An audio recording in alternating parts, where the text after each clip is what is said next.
What's up, guys? Here with another breakdown. Quick recap of my first four breakdowns. The first week of doing this went 3-1 on the breakdowns. Had three plays on Saturday after winning my first play on Thursday. Went 2-1 this Saturday with the sole loss being Missouri at home against the Texas A&M Aggies. Missouri didn't play very well. The Texas A&M defense played really well on the road in Missouri, and the key was A&M shot the ball better than they normally do, and Missouri didn't respond with any sort of mental toughness, and A&M deserved to win that game. Um, Still, I'm going to look to fade the Aggies down the stretch. I do think that's a team that's a bit overrated. I think they've been the beneficiary of a very easy conference schedule thus far, and I don't like betting road teams. My favorite thing to do is, as you've noticed, bet in conference home teams where crowds are big, and I think home court advantage obviously plays a large role, bigger than any other major sport in college basketball. And so the Aggies are going to play Mississippi State um, on the road next Saturday, and I'll be looking to fade them there, especially if they are able to pull off an upset against Tennessee at home this week. Those are two games in themselves that I may look at this coming week. But today I'm going to break down a Big 12 matchup between the number 5 Kansas Jayhawks and the number 22 TCU Horned Frogs. TCU is a 1.5 point favorite. They opened as a 1 point favorite, and I'm going to be honest, I got this early. I knew this line was likely going to get out to about 2.5, and that's what I think it will eventually close at, despite the majority of the public being on the Jayhawks here. So I got it at 1, and I'm going to tell you why I like that side. Kansas comes in 22-5. They're the number 5 team in the country. They're tied with the Longhorns of Texas for the number 1 seed in the Big 12, and those two are yet to play in Texas, so they'll be battling for a Big 12 championship down the stretch here. The Horned Frogs, kind of in the middle of the pack in the Big 12, 18-9, had a really solid start to the year in conference play, but have struggled a little bit down the stretch, in large part due to the fact that their leading scorer and best player, Mike Miles, missed 6 games in the middle of conference play, but he's back now, and that's a big part of why I like the Horned Frogs in this matchup. TCU's only home loss this year with Mike Miles in the lineup was back January 7th. That was against Iowa State early in conference play when the Cyclones were playing some really good basketball. It was a 69-67 2 point loss that really could have gone either way. Take that one out, and TCU with Mike Miles in the lineup has not lost at home. Um, there is a little bit of a revenge aspect here. Kansas got absolutely smacked by the Horned Frogs over a month ago in Allen Fieldhouse, something that teams just don't do. Right? Kansas doesn't lose by 20 plus points in Allen Fieldhouse. We saw that this weekend with the Jayhawks playing Baylor. Baylor and Kansas were tied atop the Big 12 along with Texas going into that one. The Jayhawks trailed by as many as 15 in the game. They trailed by 13 at halftime, and they came back to not only win, not only cover, but win by double digits convincingly. I believe it was a 17-point win for the Jayhawks. A game that I actually did have a little bit on Kansas live. I liked the Jayhawks early in that one, but -5 was a little bit too much for me in terms of value, and so I waited until Kansas got down early in that game and got them live in that one, and luckily didn't have much of a sweat down the stretch. But Kansas on the road is a much different team, and I'm going to get into that in a second. But first, I want to talk about Mike Miles. The Horned Frogs covered as 5 point favorites at home in his first game back on Saturday against the Oklahoma State Pokies, and they did it convincingly, 100 to 75, a 25-point victory. It wasn't close the entire way, and that's because Miles was back. And I wanted to see what Mike Miles looked like in his first game back after missing 6 games. This is a guy who averaged 18 points per game, 3 rebounds, 3 assists, shoots it at 53% from the field on the season. He's a big time player, but there's two reasons that his impact is more than just his stats. Number one, This is a guy who is a go-to bucket getter, and that's something that TCU does not have on the rest of their roster.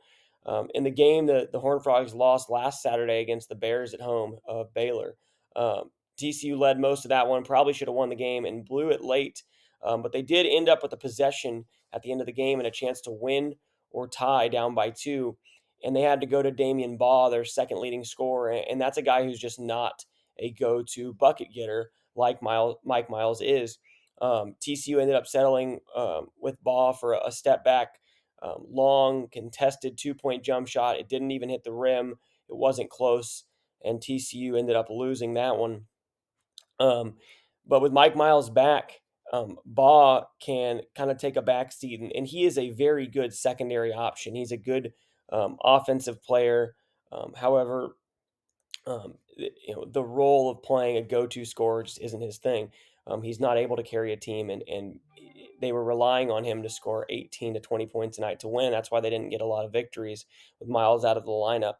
Um, you look at guys like Baugh and a few other players on TCU, O'Bannon, who are going to have roles that go back to where they were previous to Miles exiting the lineup, and they're going to be relied upon to do less, and that allows them to be more of a team um, that they're expected to be. Right, guys aren't having to do more than their normal expectations because when that happens, guys tend to try to do too much, and that causes issues. When you look at this game, the key here, in addition to Miles coming back, is the home to road splits. I'm going to go ahead and give you a few stats here before I get into that. With Mike Miles, when he is not in the lineup, those 6 games he missed, the Horned Frogs shot it at 45% from the field. With him in the lineup this year, in conference, 50% from the field. Right, so 5 point increase in shooting percentage with Mike Miles in the lineup. Looking at 3 point percentage, same type of deal. The Horned Frogs are not a good 3 point shooting team in general, but they are a terrible 3 point shooting team with Mike Miles out of the lineup. 22.9% in the 6 games he missed from downtown, and they went 1-5 in those games. And that's no surprise. With Miles in the lineup, um, 29.9%. Again, not a good number, but significantly better, right? Almost um, exactly a 7 point increase in 3 point percentage with Mike Miles in the lineup. Points per game alone, right? They scored 10 points per game less when Mike Miles was out of the lineup. They went 1-5 in those games, and a couple of them weren't close. Um, and so huge splits just with him out of the lineup, which backs up what I'm saying about guys' roles um, getting to be too much for them with Miles out. But the second thing to look at here is the home to road splits, right? And this is a key that I look at in any breakdown when I'm taking a home team, which is really 99% of my bets in college basketball that don't include the tournaments where they're played on neutral floors. Um, TCU's effective field goal percentage, 4.5% better at home versus on the road, 53.7 at home, 49 on the road. Field goal percentage increases by 3.5% to just over 50% when they're at home. 3 point percentage increases by 6.5% when at home. They get over 30% when they play at home as opposed to on the road where they're just around 23. Um, Rebounding margin, another huge factor in home to road splits. TCU on the road, minus 50 in their rebounding margin, right? They have lost the rebounding battle by 50 rebounds in their road games. When you combine them all together at home, they're plus 11. So they're clearly not a great rebounding team. But when they're on the road, they are significantly worse. And that's a big factor in why they struggle on the road and do well at home. They do a good job of taking care of the ball, regardless of where they're at. They average right around 13 turnovers a game, but 13.6 on the road and 12.4 at home. So nearly a turnover, over a turnover, better in terms of taking care of the ball at home. Um, and that's a important factor as well. So those home to road splits, when you look at them, are going to play a big factor there. When you look at Kansas on the other side, right? Jalen Wilson is their guy, right? He's the go-to guy for the Jayhawks, leading scorer, National Player of the Year candidate. Probably going to fall just short of winning that award. Most years probably would, but Zach Edey out of Purdue is seems to be a shoe in there for that one. So Wilson's good on the road and at home, right? His road splits are no different home and away. He might even be a little bit better in some road spots. Those numbers are a bit skewed though because you can't break them down by conference. And when you look at that, that includes some games early in the year where they played some subpar teams.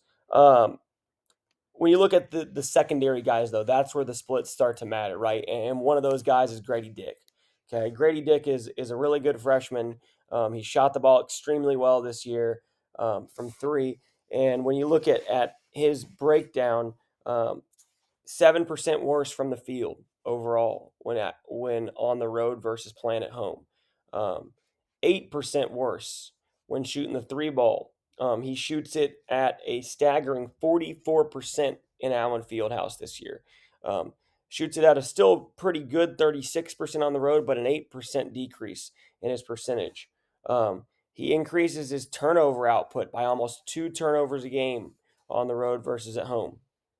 Um, and that's significant. And I think the most significant number in terms of those drops too is the 3 point percentage because that's where he impacts the game the most. The Jayhawks are 10-0 when Grady Dick makes three threes or more in a game. But in those 10 games that he did make three or more threes, only two of those came on the road, right? 8 of those games came at home. And so Kansas really tough to beat when he makes three or more threes. That means he's shooting the ball well. He's shooting the ball with confidence, giving them some extra points. And he just doesn't shoot the ball as well on the road, and he doesn't take as many threes on the road. And so I think that's going to play a big factor. Grady Dick, I think, will not shoot the ball as well. Um, in Fort Worth, and I think that's going to play a factor.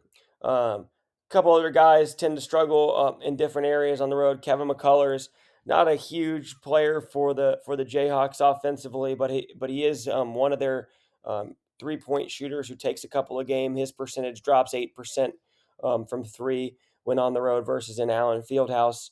DeJuan Harris, his field goal percentage overall drops 5% and his turnover output goes up. So some of the key role players are the guys who tend to struggle a little bit on the road for the Jayhawks, and I think that will play a big factor. Lastly, I'm going to look at the team breakdown, and when you look at the Horned Frogs, one thing they do really well is force turnovers, right? You can look at turnover percentage right here. And looking at turnover percentage defense, they're 21st in the country. They force teams to turn the ball over at a rate of almost 23% um, of their possessions. And the reason that is key is because when you look at the Jayhawks, they're not the best team at taking care of the ball. They are 100th in the country in turnover percentage at 17.3% per game. However, when you dig deeper into that number and you break it down again for road games, the Jayhawks increase to almost 20% turnover percentage, right?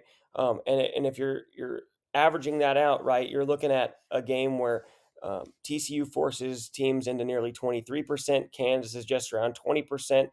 You can believe that that number is going to be pretty accurate, right? Somewhere between 20 and 23% is going to end up where that turnover percentage is likely to be. And that for Kansas, 20% turnover percentage is bottom 250 in the country, right? So you're going one of the worst teams in the country turning the ball over on the road versus a team that really creates a lot of turnovers and plays better at home. So that's going to play a big factor in this one. Um, a couple other key statistics, right?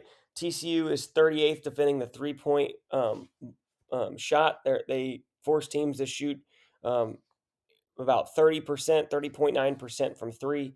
Again, the Jayhawks don't rely a ton on threes, but some of those role players that they rely on to knock down a couple and give them those extra points to help Jalen Wilson out, they don't shoot the ball as well on the road. So I think that could be a factor. Um, TCU also 10th in the country in bench minutes. 40.7% of their minutes come from the bench. The average for the NCAA is just 30.8%. So I think their depth will play a role in this one as well. Ken Palm has these teams ranked a little bit higher than the line would indicate. They're projecting Kansas to win the game by one. Obviously, we saw the line already is TCU minus 1.5, and I do anticipate that that line's going to get north of two um, at the time the game tips. But overall, turnovers are going to play a big factor, right? The return of Mike Miles is going to play a big factor, and the fact that TCU is playing at home in a big game too, right? Kansas obviously is playing for seeding; they're playing for a Big 12 title. That matters to them. But this is a team that plays for Big 12 titles every year. TCU really needs to build their resume here. This would be a big win. They were not in the top four seeds when the NCAA released their initial rankings this weekend, and they would really love to be one of those top four seeds and get a favorable first two round matchups in the NCAA tournament. So big game for the Horned Frogs. The last four games they have Kansas and Texas at home, and those are two games that can really bolster their resume. So I think they're going to come in ready for this one at home. Return of Mike Miles. For the second game. I think he'll be on point. I think he'll score northward of 20 points per game. 20 points in the game.